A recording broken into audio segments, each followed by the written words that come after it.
두 번째, 세 번째, 네 번째도 전부 추천할 수 있으니까 그런 점을 이제 우리가 고려할 필요가 있겠는데 어쨌든 자관 그런 실패를 보이고 있다. 그러면 이제 지원자 가계의 그 자산이 얼마인가 하는 문제. 그러면 저는 여기서는 뭐 100원 이상, 1000원 이상, 뭐 5000원 이상. 그 당시 100원이면 어느 정도냐면은 함소 한 마리 가격이에요. 그렇기 때문에 지금 이 지원자들은 가게는 결코 그렇게 빈곤한 가게가 아니죠. 그러니까 농촌 지역에서 하나 중산층 정도가 되는 그런 이제 가게들 자재들이라고 볼 수가 있겠죠. 그럼 동기와 심리예요. 이 사람들이 왜 그러니까 이제 그 군병 지원자 훈련소에 입소 생도들을 상대로 해서 너는 어떻게 해서 일군 특별지원병들을 지원하게 되었니? 그런 이제 이 조사를 한 거예요. 그 조사를 해보니까 이 심리상태는 애국심, 명예심, 공리심, 취업심으로 나오는데 애국심이 가장 높아요, 그죠? 그 다음에 이제 뭐 명예심도 있고 공리심도 있고 충분히 뭐 20대 초반 친구들이라 하면 그런 심리를 가질 수 있죠. 이상하지 않습니다. 또 당시 상황이 또 그랬기 때문에. 근데 이제 지원 동기와 관련이에요. 그러니까 자발이라든가 종용이라고 하는 이제 경우가 기타라고 하는 경우가 있는데 지금 뭐 국내에서 나와 있는 이화여대 무슨 뭐 저기 박사라고 하는 친구들은 종용이라고 하는 것을 강제로 파악하는 거예요.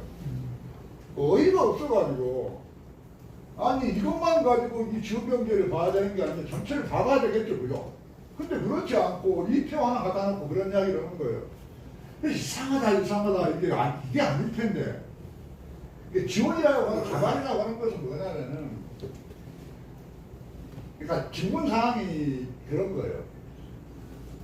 생도는 이 제도를 네가 스스로 알아보고 해서 지원한 거니 아니면 누가 너한테 소개를 하거나 안내를 해가지고 지원한 거니 질문이 그런 거였어요. 그러니까 자발이라고 하는 것은 그 생도들이 자기 자신이 방송이라든가 신문이라든가 그런 것들을 듣고 하기가 이제 준비해가지고 서류를 제출한 거, 지원한 거예요. 종용은 뭐냐면은 인근에 있는 자기 형이라든가 아버지라든가 뭐 학교 선생이라든가 뭐 경찰이라든가 등등 이런저런 루트를 통해서 이 제도가 있다는 것을 알고 준비해가지고 지원한 경우예요. 그걸 묻는 건데 그걸 갖다 놓고 강제라 보니까 그런 의미로 이 자발과 종용을 우리가 이해해야 합니다. 근데 만약에 그 이화여대 뭐 박사라고 하는 친구가 하는 대로 이걸 강제라고 한다면은 지원 동기하고 심리 상태가 안 맞죠?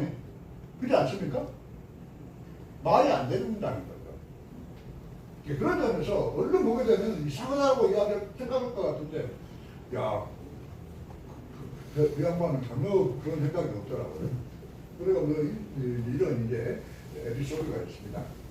자, 그런 이제 문제가 있다라고 하는 점이고, 그 다음에 이제 조선총독부가 조사한 이 군병 지원자 훈련소의 그 지원자의 가계의 정치적인 성향이 어떤가를 조사하는 내용이 기록이 있어요.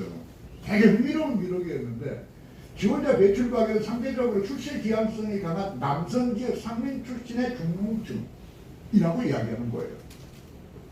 지금 앞서 봤던 데이터들하고 되게 정합적이죠. 그리고 상류층, 즉 양반층과는 달리 신분 변경이 용이하고 동시에 비교적 내지인, 그래서 내지인이 일본인인데 강공이라든가 주식측에 강하에 민감한 존재 이렇게 파악한다는 거예요. 야, 이게 저한테는 이 기업변비 연구를 하는 과정에서 그 지원자들의 어떤 그런 흑진 성분을 파악하는데 결정적으로 단서를 제공했던 그런 이제 지문이기도 합니다. 다음은 이제 그 일군 특별 지원자들의 어떤 그 정체성과 관련해서 왜 남한 지역에 있는 중농층 가게에 대가족 가게에 처남들이 그렇게 많이 지원했을까요? 그 문제에 대해서 우리가 이제 답변을 해야 되겠죠. 그때 중요한 힌트를 제공하는 사람이 누구였느냐? 저한테는 미장수 수수경주 선생님이에요. 저희 집에서도 뭐 고향에서 가까워요. 제가 전남 영광인데 고창은 바로 옆군이기 때문에 뭐 자주 뭐 저기 들리기도 하고 또 어려서부터 계속 이제 이분에 대해서는 여러 이야기를 들어가기도 하고 이런 작품을 접하게 됐습니다. 근데 이분의 되게 좀 자극적인 흥미로운 그런 시가 바로 자화상이라는 시예요. 이걸 37년도 한 수석쯤에 저기 작성이 된 그런 이제 작품으로 알려져 있고 뭐 서정주의 대표적인 작품이기도 하죠.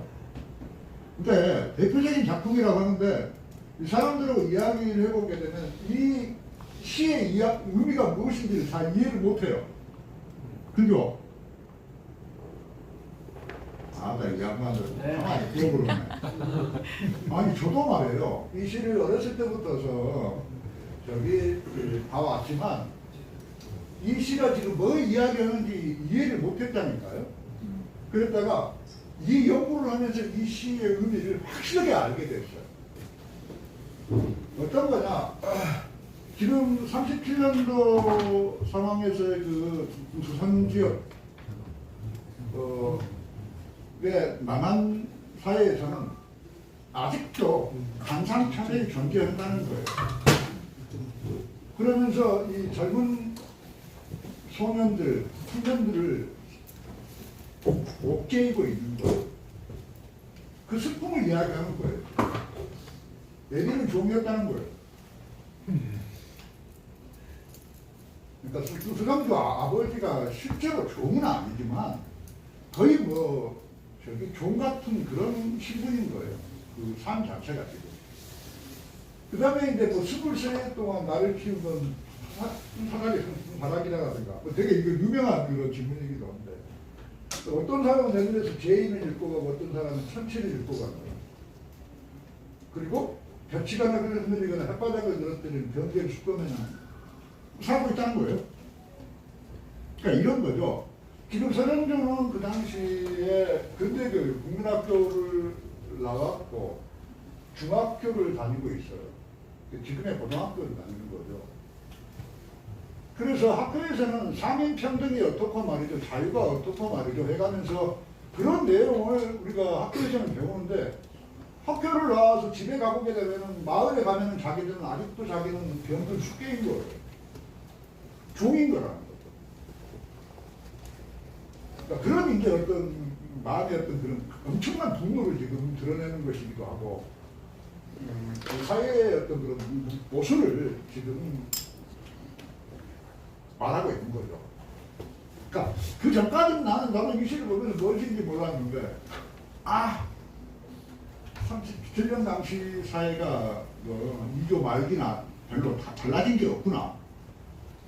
그러니까 그런 조건 하에서 젊은 청춘들이 근대교육을 받게 되면 당연히 현실에 대해서 반발할 수밖에 없겠죠. 바로 그걸 그 시로 지금 지어놓은 거예요. 바로 이 논점이 되게 저한테는 너무 중요했습니다. 그래서 실제로 그런가.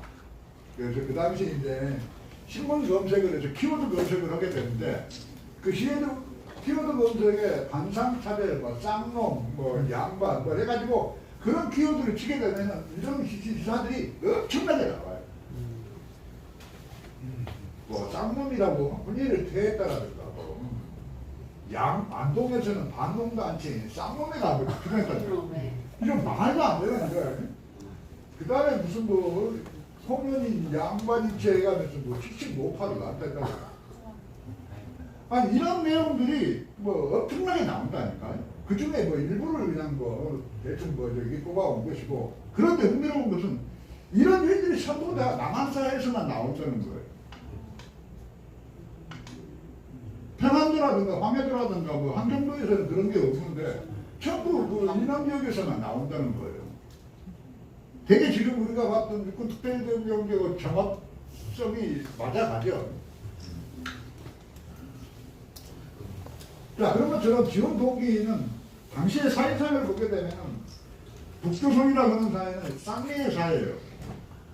양반이 없어. 전부 다 상민들이야. 평등화되어 있다고. 어떻게 보면 신분적으로. 그러다 보니까 그런 반면에 남조선 같은 경우는 반상의 사회예요. 상천사회 내부에서도 아직도 양반이 있고 쌍놈이 있는 거예요. 그러니까 쌍놈들이 그 속박을 탈출하고자 부귀하지만 살기의 선택으로 일본군을 지원하는 거예요. 놀랍죠? 그렇게 설명해야만이 그 지원율을 설명할 수 있다는 거예요.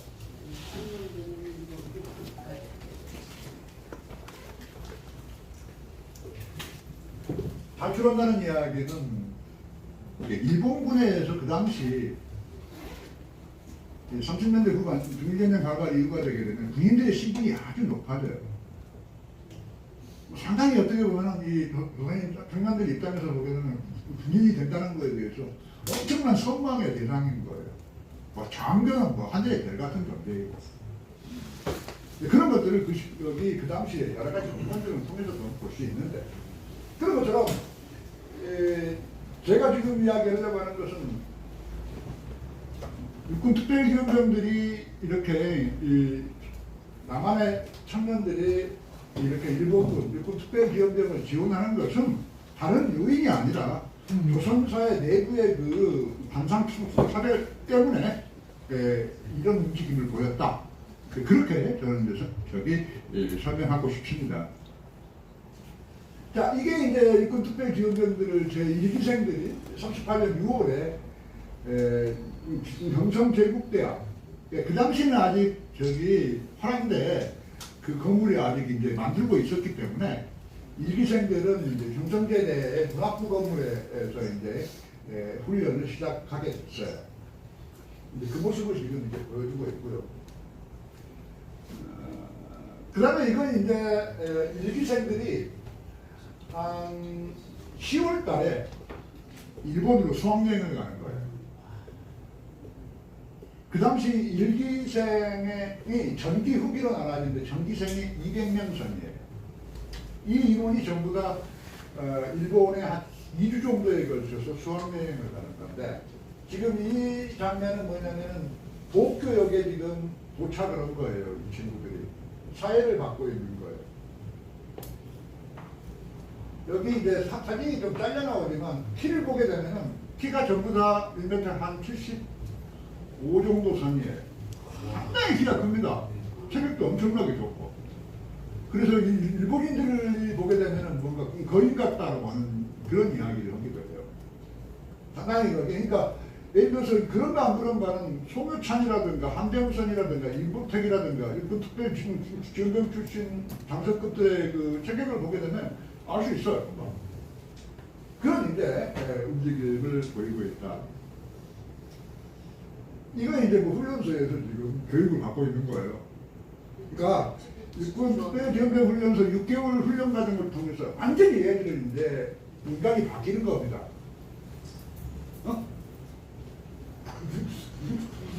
군대국가의 국민으로서 완전히 탈바꿈하는 거예요. 절도를 배우게 되고, 그리고 예의를 배우게 되고, 등등 거기 군대인으로서 갖춰야 할 만한 그런 기본적인 소양을 몸에 익히는 거예요. 자, 뭐 그렇고요.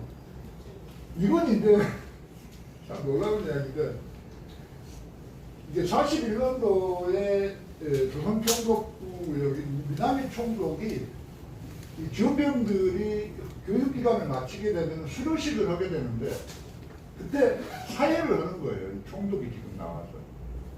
근데 이 육군특별지원병 훈련소라고 하는 것은 그 당시에 조선의 하나의 큰 자랑이었어요. 그리고 이 지원병들은 전부 다 아이돌 같은 그런 존재, 사회적으로.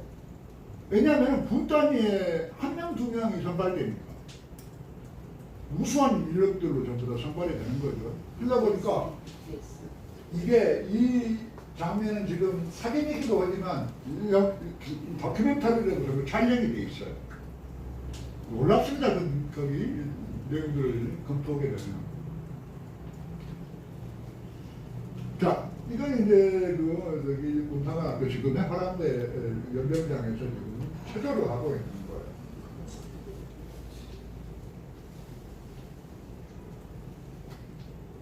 야, 참, 그러고 보면 6개월 만에 사람이 바뀐다는 거, 그죠? 대단합니다. 저 산이 어디예요? 응? 저 산이 수락산이에요? 수암산이라고 그 산이 있잖아요, 여기. 여기 북악산 옆에. 아니, 부각산. 그것은 아니고 수락산이라서. 이거 이제 뭐 시가행진을 벌이기도 하고, 그러니까 이 교육훈련은 전부 다 이제 교육과정을 수료하게 되면은 경성 시내에서 시가행진도 하기도 하고, 거기 또는 시민들이 나와서 식사를 대접해주기도 하고, 완전히 그렇게 합니다. 이거 이제 공방전 하시는 것도 시가전 같은 경우는 시원하게 됐고요. 이건 이제 육군 특별기업의 훈련소가 상당히 이 시민통치 일본으로서는 상당히 자랑거리인 거예요. 그래서 많은 사람들한테 이제 보여주게 되는데, 이 경우는 이제 39년 5월, 40년 10월에 독일에 이렇게 사람들이 와가지고 이 기업의 훈련소를 방문했습니다. 이건 이제 38년 12월인데, 이건 제 일기생들이 지금 교육훈련을 전부 다 마치고 지금 경성구의 회관에서 지금 수료식을 거행하는 내용이에요. 그래서 보게 되면은 이 종로 수학생 행진곡 연주 광경 이런 내용이 나오죠. 이런 이제 장면들이 있습니다. 이건 이제 거기 수료증이에요. 수료증서 해가지고 부자는 훈련소에 저기 소정이 어떤 그런 훈련을 했다. 이건 이제 41년도 7월 26일이네요. 다음에 이제 전체적으로 그러면 저기 이게 또 한 가지 이제 여기서 지적할 것은 인원수가 이제 한 3,000명씩이 들어요, 그죠? 연간. 그걸 전부 다 지금 화랑대에서만은 전부 다 수용할 수가 없다 보니까 평양 지역에다가 제2훈련소를 또한 만들었어요. 그렇게 해서 여기 경성 제2훈련소는 13기까지, 예, 평양 제2훈련소는 한 3기까지 정도 받아가지고 인원을 저기 양성을 했죠. 자, 그 다음에 이건 이제 생도들이 입소를 하게 되면은 시간에 따라서 체중에 변화가 생겨요. 근데 맨 처음에는 체중이 조금 떨어지는 그런 움직임도 보이는데 나중에는 전부 다 체중이 올라가는 거예요. 왜 그런 거 아니? 이 한국인들은 기본적으로 대식을 해요. 밥을 엄청 먹습니다. 그러다 보니까 이 소화기 계통에 문제가 있기도 하고 또 온갖 여기 잡병을 갖고 있어요. 그래서 이제 그런 것들을 전부 다 처리를 하고 있는데, 그런 과정에서 한 1개월, 2개월이 거치게 되면 다시 이제 올라서기 시작합니다. 그때는 이제 식사가, 규칙적인 식사가 제공이 되고, 그리고 식단 자체가 상당히 일본인 중육층 가게 정도의 식단이에요. 그러니까 빵도 나오고, 물고기 같은 경우는 매일 나오는 정도 수준이고, 밥 자체가 쌀밥이에요.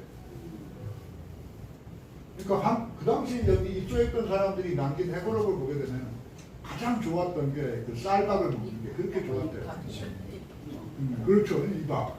그러니까 비율 자체는 쌀이 7 정도고 보리가 3 정도가 돼요. 하지만 밥 보게 되면 하얗게 고 그런 것처럼 상당히 여기 이런 이제 체중 변화가 있고 변화를 또 확인할 수도 있고 그래요. 그 다음에 이제 이 기온병 훈련소를 이제 마치고 일본군에 입대한 사람들이 저기 병사들의 어떤 기대치가 어떠냐 하면은 초기에는 주로 조선군이었던 19사단, 20사단에 주로 배치를 하다가 40년경, 41년경으로 오게 되면 전쟁이 이제 확대가 되기 시작을 해요. 그죠? 그렇게 해서 뭐 43년경이 되게 되면 일본군 모든 부대 전부 다 한국인들이 입대를 하는 이런 이제 움직임을 보입니다. 그 다음에 이제 이건 이제 육군 특별지원병 일기생들이 38년도에 9년도 그러니까 38년 6월에 입대를 해서 12월에 훈련소를 수료하고 일본군에 자기 부대에 입대를 해서 다시 6개월의 이등병 교육을 받아요. 그렇게 해서 39년 5월에 24단 소속으로 한국인 육군 특별지원병들이 참전을 하는 거예요. 놀라운 이야기인데 이제 24단의 이제 그 참전 경로를 지금 이렇게 제가 보여줘요. 네, 이거 너무 복잡해서 그냥 넘어가도록 하고, 이것도 뭐 넘어가도록 하죠. 아마도 지금까지 뭐 한국 학교도 그러고 뭐 세계 어느 학교에서도 한국인 육군 특별지원병 출신자들이 중일전쟁에 참전했다는 이야기는 내 연구가 처음일 거예요. 그런데 흥미로운 사실은 아니 일본 육군 입장에서도 보겠는데 한국인들이 이렇게 육군 특별기능을 뽑아서 교육을 시켜서 전선에 투입시켜봤는데 애들이 어떻게 행동하는지 되게 궁금했겠죠. 그 보고서가 있는 거예요 이게. 그래서 각 그 중대장급 정도 되는 사람들이 자기 중대에 소속된 한국인 병사들의 싸우는 뭐 전체적인 생활이라든가 뭐 행군이라든가 정책 등록 같은 경우 전부 다 검토한 그 보고서를 만들어냈어요. 근데 전체적으로 한국인 병사들이 우선 일본인에 비해서 병사들에 비해서 상당히 인내력이 강하고 그리고 상당히 전투도 상당히 과감하게 수행하는 그런 부분들을 높이 평가를 합니다. 그랬었기 때문이야말로 바로 39년, 40년부터서 인원수가 증가하는 것은 바로 그런 이유에 만약에 그렇지 않았다 한다면 인원수가 증가할 리 없겠죠. 그래서 이 조사를 하다가 이제 24단이 이 사단에서 중일전쟁에 이제 참전을 했는데 한국인 육군 특별지원병이 갔다는 사실을 알게 됐고 그 보고서가 있다는 사실을 이제 확인하게 되면서 크게 제가 흥분했던 적이 있었습니다. 자, 뭐 그러고요. 다음에 이제 그 바로 그 39년 5월에 이제 육군 특별지원병 제 일기생들이 교육훈련을 마치게 되면은 1등병으로 진급을 하게 되면서 1등병이 돼야만이 전투원 자격이 주어져요. 2등병은 없어요. 2등병은 일반적으로 훈련만 마치는 겁니다.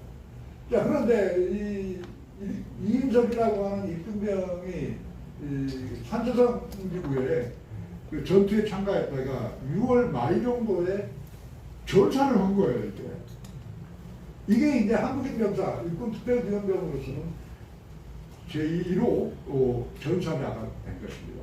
이게 이제 뭐 난리가 나는 거예요, 이것들은. 근데 이분의 고향은 충북 옥천 분서면이에요. 제가 이분 고향을 한 2번인가 이 연구 때문에 저기 방문한 적이 있어요. 자, 이분이 전사를 하게 되니까 그 자기 마을 근처에 그 산산에다가 묘가 있어요. 그리고 묘석이 이렇게 쓰여져 있는데 바로 출소해가지고 뭐 등등의 그런 내용들이 실려 있어요. 그러니까 이분은 이인석 3등병은 장례식을 3차례에 걸쳐서 시행을 했고 그리고 그 당시 일본 최고의 어떤 그런 훈장이라고 할 수 있는 훈장 7급을 받았어요. 그 내용이 지금 적혀 있는 거예요. 자, 다음에 이제 육군특별지원병을 소재로 하는 영화가 만들어졌어요. 영화 이름이 이제 그 김일도 보쿠라고 하는 영화인데 여기 41년 11월에 개봉이 되고 조선 최초의 국책 영화예요. 그래서 뭐 이게 그 당시로서는 상당히 어려운데 자료에 의하면 200만 정도의 관객을 동원했다는 거예요.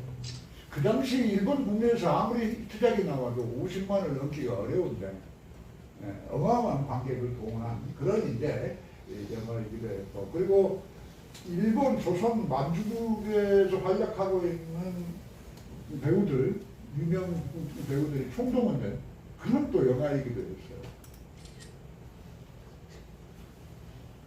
자, 그렇고요. 그 다음에 이제 이건 이제 그 중일전쟁 참전했다가 이제 금치훈장, 그러니까 일본 최고였던 그 훈장을 받은 사람들의 이 인원 이름과 계급과 뭐 부대 소속 등을 이렇게 써놓고 있습니다. 자, 뭐 중일전쟁 참전을 역사적인 의의라고 한다면 이렇게 육군 특별위원병들이 이렇게 중일전쟁에 참전해가면서 통해서 상부정신으로 충만한 어떤 그런 조선인들의 군사적인 자립과 잠재력을 증명했다는 거죠. 이건 되게 중요한 관점을 갖고 있는데 그렇고요.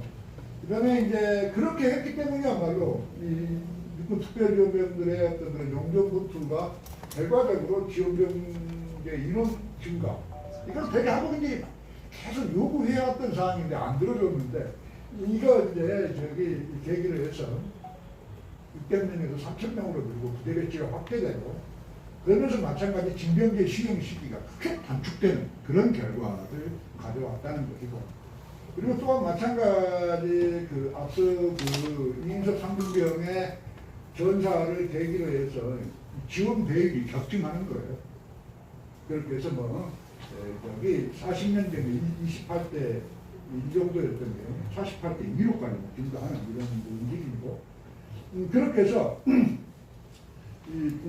조선인사에 미친 충격이라고 하게 되면 2조 500년의 문학 집회를 극복하고 상무정신을 회복하는 그런 결정적인 계기였다라고 합니다. 그러면서 이제 뭐 민족의 재무장을 알리는 역사적인 전령들이다라고 하는 이 키워드는 제가 쓴 게 아니라 윤치호가 자원 윤치호가 한 말이에요. 정말 놀랍죠. 윤치호 이분은 어떤 분이냐면 자기 일기를 보게 되면은 육군 특별지원병 일기생들이 5월 중순경에 이렇게 5월 말경에 화북전선으로 이제 그 용산에서 기차를 타고 가게 되는데 한 일주일 정도 매일 저녁 때만 나와서 송별회를 하고 하는 거예요. 송별회 참석하는 거예요, 이 양반이. 그 내용이 이게 써놓고 있는데 그 감격을 이렇게 키워드로 설명하는 거예요.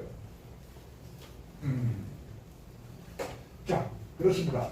결과적으로 그러니까 조선이 이렇게 식민지화가 될 수밖에 없는 가장 큰 이유 중에 하나가 바로 문학 집회죠. 그랬는데 이렇게 이제 이 육군 특별지원병제가 시행이 되고 또 이들이 중일전쟁에 참가해서는 격한 전과를 내게 되면서 전체 한국인들이 이제 상부정신을 회복하고 있구나. 거기에 대해서 이 양반이 크게 흥분하고 감격하는 그런 내용을 여기 일기에 적어놓고 있어요. 정말 감동적입니다. 자, 이건 이제 이거 뭐냐면 이것도 하나 충격적인 문제 펴기도 한데 육군 특별지원병들이 아시아 태평양 전쟁에 참전을 해요. 이건 지금 현재 3주사단이라고 하는 건 19-20사단. 이건 이제 뭐 1910년대 말에 조선 지역에 19사단과 20사단이 있었어요. 그걸 이제 3주사단이라고 그러고, 20사단 같은 경우는 1940년대에 들어와서 전쟁 발발 때문에 이제 임시로 편성한 그런 부대예요. 부대가 되겠는데 전부 다 한국에 있던 그런 군대이기도 했습니다. 자, 그런데 이분들이 이제 이 아시아 태평양 전쟁에 참가를 해서 이제 동원 지역이 있어요, 그죠? 19사단은 필리핀 루손섬, 그다음에 20사단 같은 경우는 동부 뉴기니아, 30사단은 필리핀 민다나오, 49년은 사단 같은 경우는 버마 우손지구에 파병이 됐는데 연도가 쭉 나오죠. 그래서 보기에는 24단 같은 경우 43년 1월달에 파병이 돼요. 가장 먼저 파병이 됩니다. 그렇게